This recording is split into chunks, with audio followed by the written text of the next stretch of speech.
We all know the essence of NYSC. And the objective is really to have that cross pollination of cultures, languages, and way of life where we can learn from each other. And that culture has been part of us for many years. And many of us actually have gone through NYSC.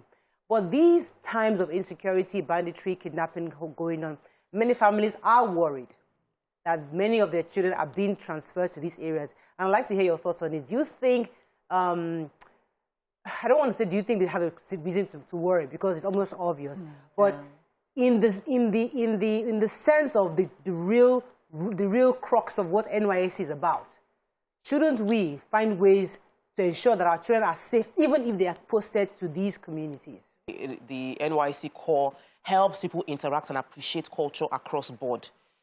However, everything is secondary to life. The primary concern of every government is to preserve the lives of its citizenry. So the priority should be, one, keep these people safe and find other creative ways to engender unity. In Katsina, somebody got posted to Katsina, and you know what has happened in Katsina now, and that you know the governors are still negotiating. In fact, the factions of banditry that they have in Katsina as a state, based on the reports that we have, is more than 10. It's per locality. And you cannot have post somebody where you cannot even ascertain which faction you'll be negotiating with per time. The students in Kaduna have just been released, and it took the intervention of the National Assembly members, according to the reports, assisting in getting them out. A lot is happening when it comes to insecurity, and it would be unfair to just send out people's children normal, like everything is okay. Because being a parent who has kids, you would not want, see, it's even difficult to protect your own children in their own local schools, primary, secondary schools. We see what happens, they come in and they take them. Not to talk of you are in Lagos and maybe you have a child in Katsina or you have one in Borno. You know, you understand the stress that the parents will have to go through. And a lot of people are actually lobbying to be posted very close to their parents. So why, instead of all this stress, why don't you sit down, go back to the drawing board and say, okay, let us even do the orientation camps online. We had that 3 weeks that we have. We attend to them. A lot of things have gone digital now. So if we're still working analog-based, we are sleeping on a bicycle, like I always say. So now that you see that, because of insecurity, it will be unfair. Like the last caller said, empathy. When you put yourself in somebody's position, you will feel the pain of the person better than when you assume that this is just the right way to go. So the first step I would advise is to ensure that we start by eliminating a state of origin in any of our forms. So you are a Nigerian. Everybody's a Nigerian. We can achieve that in our homes. We can achieve that in our different offices. We don't need to come to Katsina to serve, to be able to know that I am the same with somebody from that place. But now, where in Nigeria is safe? Like one of the, I think the former caller, the last caller said, would the DG or any of the people in government would they really allow their child to be sent to any of these locations for youth studies? And what is the essence? What can you compare to life? We have heard a number of times that they kill youth corpers in some of these troubled areas. What came out of them?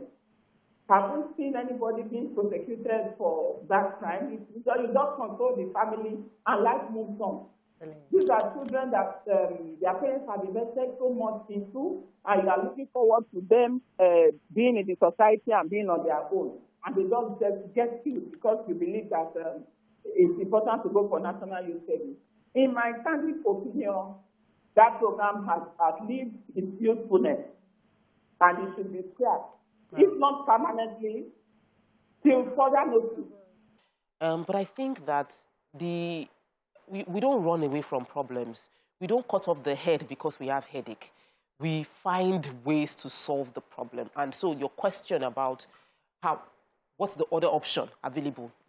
I believe that there is a lot of hate and there's a lot of negativity being spewed from young people that is shocking about other regions. It's because they don't have knowledge. And when you know someone, if I know Edo people, I didn't know Muslims until I met Nima. I know a Muslim now. I can't hate them because I know them. When you know the Hausa person, when you know the Easterner, when you know the Niger Delta Bayelsa person, you will no longer feel like, they. It now begins to feel like we are us. So the orientation doesn't need to be a physical exercise. The orientation needs to be a mental thing.